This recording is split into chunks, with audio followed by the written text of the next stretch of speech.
I can cut to any card you can name. That's right, any card you can name. I can cut to that card. I always love that kind of claim, so macho. Any card you can name, I can cut to it. Now this is something you'll see in the old Western movies, or even today, poker handlers, hardcore poker handlers. And I'll tell you, I'm gonna reveal the secret right now. They've got a set-up deck of cards, and they switch decks. They have you shuffle a deck, then they ring in, it's called ringing in, another deck of cards that looks the same, and they know the order. Even sometimes it's a random order. They know the whole order of the deck. Typically, they just go ace to king, ace to king. They keep the what's called factory order, and they know if you name a card, they know, okay, so that's 42 cards down, and they know how to cut to the 42nd position. Now, that's the way it works. Okay, I wanted to reveal that. It's called changing decks or ringing in a deck, but I'm gonna actually show you a way you guys can do it without as much practice, okay? Here's what we're gonna do, watch this. So, first, I'm gonna give the cards a little bit of a mix up here. And Criss, you're gonna help me out here. I'm gonna go through the cards, okay, very slowly here. And as I go through, at some point, I'm gonna ask you to say the word stop. However, I wanna do it, we're gonna go as slowly as possible, because later on I don't want you to say some idea that I did anything tricky, okay? So I'm gonna give them a little bit of a mix up here. And let's do this. I'm gonna go very slowly now, and at any point when you want, you can just say stop whenever you want. Stop. You're sure? Yeah. Okay. You told me where to stop, almost where to cut the cards. I'm gonna move the top cards forward, leave them right there.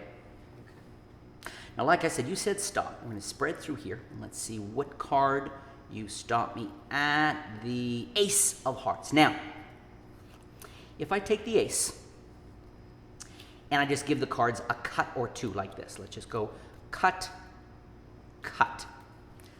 To be honest, I know where the ace is. It's about maybe 30 cards down, okay? It's not gonna be hard for me to cut to that card, but if I give the cards a mix-up, now it's gonna be much harder for me to cut to your ace. So I need to switch these cards for second deck.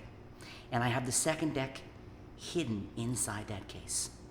Now, if I switch this deck for that deck, and that deck's a blue deck, you're not gonna see the switch. So here on YouTube, I wanna make sure everybody gets to see the switch. Watch.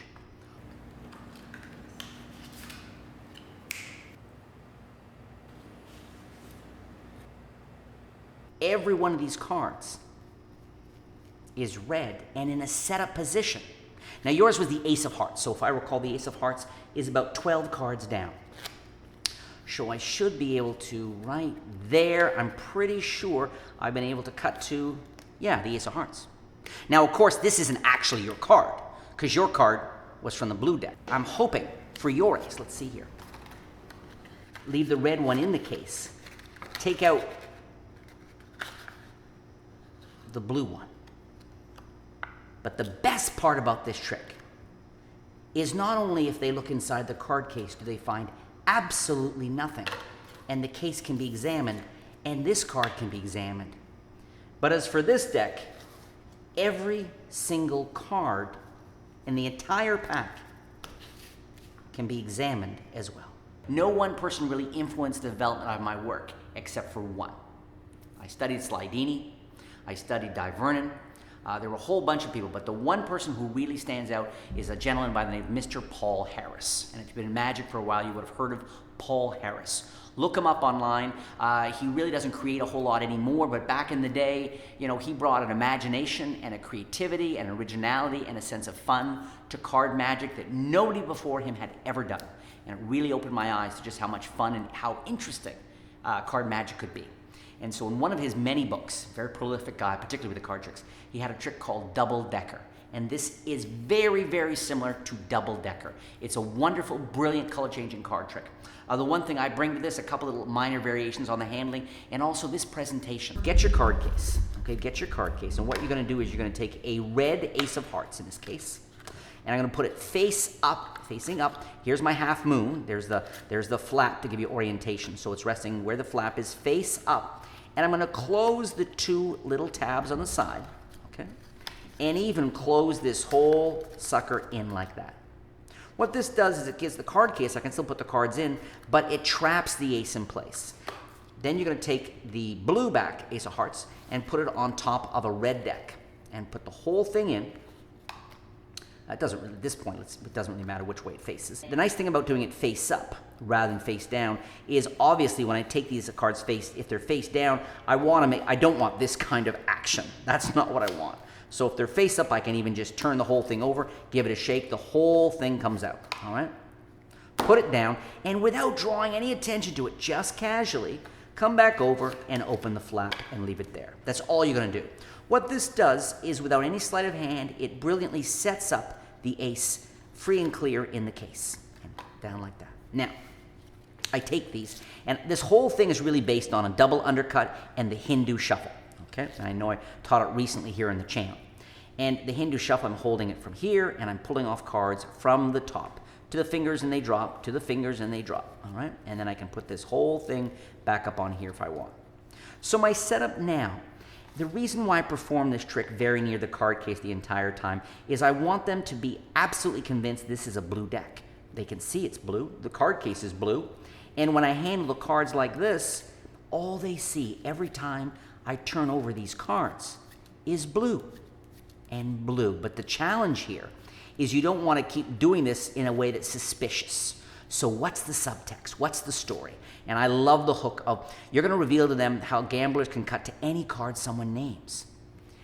And so the whole presentation about if they shuffle the cards, it makes it hard or whatever. And so here, all you're going to do is make sure that you're either pulling from the top, not disturbing the bottom card, or you're pulling from the middle. And again, not disturbing the bottom card. So whether you're doing this and put these back on top or pulling from the middle, the bottom card's always there. Now, you're going to use a force, a very simple, it'll strike you as an obvious force. Try it for lay people. Do it smoothly. It'll fly. They won't be suspicious. You say, I'm going to go through the cards. And the reason why you're tapping this and showing this is because implicitly you're trying to keep these cards nice and tidy. Nice and tidy. And every time I do that, of course, I'm flashing the blue back, okay? Like this. So first you do it once. I'm going to go through the cards, and I'm going to have you at one point when I go through the cards, I'm going to have you, when you feel like it, say stop whenever you want. Then you put them back on top. Now is the real thing. Having done the walkthrough now, you do the real. And you go slowly, keeping those cards neat, flashing that blue back when you can, turning a little to your right. You'll find it's easier to show that.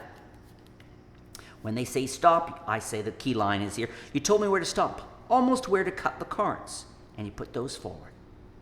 Then you spread through. Say, let's see, you stop me at the ace of hearts. That's automatically set up. Spin that out, okay? Or you can just remove it, okay? Show the back. Say, now again, I don't say, and notice, look, it's blue. I just take it out and say, so you stop me at a card. Could have stopped me at any one of these. And now I'm going to do what's called a double undercut. My right hand's coming over. I'm going to get a little break with my thumb at the back of the deck. I'm getting a break between the top card and the rest of the cards. Now, I'm going to riffle off with my thumb, riffle off about half the pack, put it on top, keeping the break at the back. Then I'm going to cut at the break and finish the cut. What that does is it automatically cuts the ace of hearts to the bottom of the deck. Then I say, now, I know your card's about halfway down, about 31 cards down. I'm being honest with them, and it's kind of bullshit that people believe a magician. So I know your card's somewhere in the middle, about 31, 32 cards down, though it's actually at the bottom here. I say, so it wouldn't be too hard for me to cut to it, but if I mix up the cards, and so now I'm doing the Hindu, and I'm pulling from the middle of the deck, and just putting these, now it's going to be very hard for me to find your cards somewhere in the deck here. Again, it's just on top. So what I need to do is I need to switch this deck for another deck. Now, remember, guys, that when I started this performance for somebody, they saw me take this deck out of here. So when I say I have another deck of cards in here, it's a ridiculous, surreal, magical claim. I love that, okay? So then I say, but I'm going to switch this deck for a deck that's set up in there so I can find your ace of hearts. So I hold these, and you want to hold this real firmly. Now is not the moment where you want a bit of this action. Hold this really firmly. Pick up the card case, and what you want to make sure is that the flap is uppermost. So in this position, I would pick it up like this, but if I happen to have it there, I would pick it up like that. Either way, you want it like this. And you're going to feed the deck so that it goes behind this card. Behind. So it's going to go in, and in this position, the way I'm showing it to you now, guys, it's going to go on top of it. But when I'm holding it this way, I have to make sure it goes behind. And what that means, or basically it leaves that red card in front. And I don't want to flash. I don't want anybody to see this. So if you have to hold it up close to you, that's okay. Because this moment is so magical. Love this. This is what turned me on to Paul Harris's original trick so much, was putting this deck. They see it's blue, boom, and now you grab all the cards, including the red card, and now, boom. And really try to sell the idea that you left something behind, even though it's empty. Now, this is not hard. This is an advanced sleight of hand, okay? But you don't want, you will practice that the thumb is going to push off not the top card, but the top few cards. Because obviously if it pushes off the top card, you get that flash. So the top few cards get pushed off. Now I'm going to do a double lift. But before you do that, what you do is you're going to do a false cut.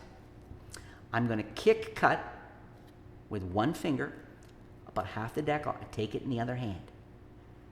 Then assemble the two halves and keep a break at the back with my thumb. Then we're just going to cut it back like this. So it looks like this. Kick cut, and you could do a double undercut like we did before if you want, where I'm kicking off one, then I'm riffling off with the thumb about half, and then cutting the rest. In performance, though, it's a great way to say, I know you. So your card's Ace of Hearts. That's about 26 cards down. Let's see, right there. I think I've been able to cut to it. So you have a trick inside this trick where it's like, wow, he can cut to any card in the deck, but it was a false cut. Now I've turned this over face up. To finish, I'm going to do a KM move, okay? Where I'm going to turn the cards over, and with the tips of these fingers, I'm going to steal off that card as this comes away. But it looks to all the world like I take the red back ace. They see, boom, is this your card? There it is. The red back ace of Hearts is coming off, and I put the deck down, but it's the blue one. And so you get another magic moment where you come over here and you go, let's going to switch the red one, and I push it in and then turn everything over and pull out, and you've done nothing. But boy, I'm going to switch the red one for the blue one. People don't think there's something in there. They know this cannot be an empty card case. Too much magic's happening.